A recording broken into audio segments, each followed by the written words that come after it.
Hello, my name is Skip Shumway, and I'm involved with the Ideal 18s. And there's been considerable discussions about different ways to install the zipper Luff jib in the Ideal 18s. Basically, it's two separate lines that will consist of holding the jib up and Cunninghaming the jib down for halyard tension. If you look at this particular little cleat here, this is available from any sail maker. It's called a racing sail line cam cleat. The model number is a CL241. You can see it's a little one here. And if we look over here on this jib, we've installed one on this jib. This was my jib from this past year, 2017 summer. I'm up here on the bow of a boat now.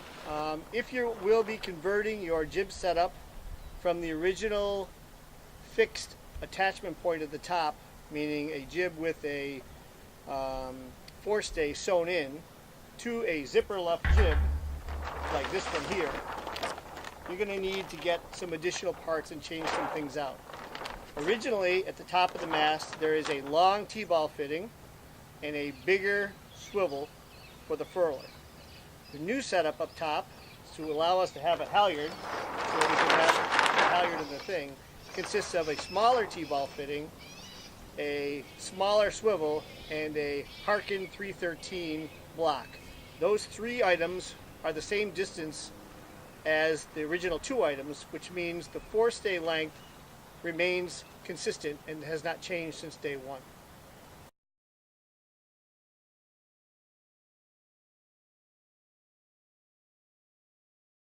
So I'm now going to run through just the basics on how to install the zipper Luff jib. Obviously, we've got our halyard.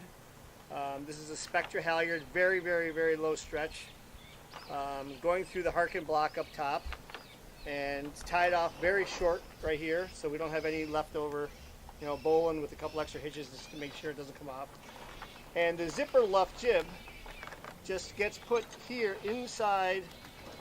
The halyard, goes inside of the zipper Luff jib.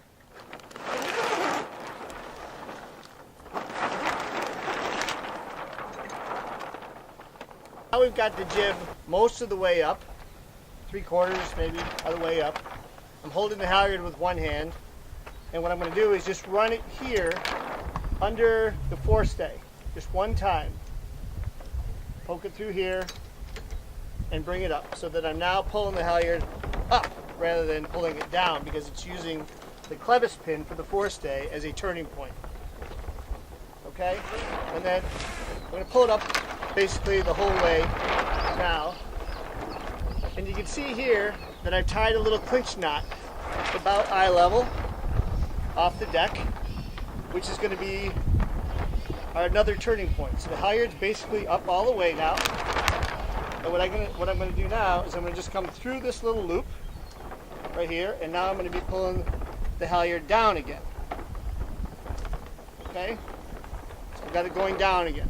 You can see that. Jib's up basically all the way. Okay, for halyard tension, for initial, if this line is new, it's going to stretch. You may have to do some messing around with it later.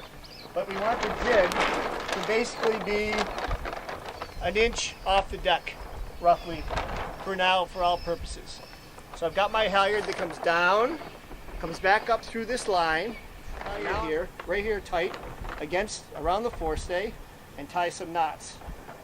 Just, maybe 4 or 5 knots, just to make sure that it's going to be good. As I said, this line may stretch a little bit for your initial use, but once it's tied off for the season, you ought to be able to leave it for the entire season.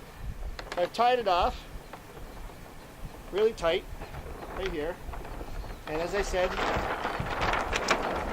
jib is just a little bit off the deck, right here. So the extra halyard that's left over after you've tied your knots and everything here, I usually just do a couple of hitches around the forestay. There's nothing on it or anything like that. Just to sort of tighten it up. And then you know that when you put the zipper over it, it'll be good.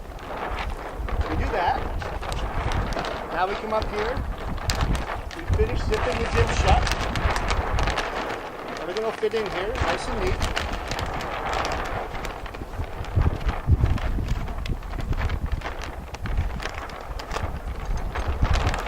There's the cleat we talked about. Okay. Now this is a separate piece of line here. This is 3/16, and that is what I found to be best to work with this cleat.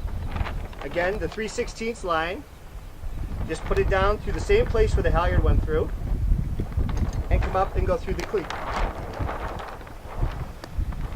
And this is probably about 2.5 feet. And I usually tie a little knot on the end of this to make sure that if it ever came off when we were racing or sailing, that it wouldn't become disattached because the cleat is enclosed. So this allows us to, when you want to put more halyard tension on, just come forward, cleat it. You got good tight halyard clench. If you've got lighter air and you want to let it off some, you just do that. The cleat works great.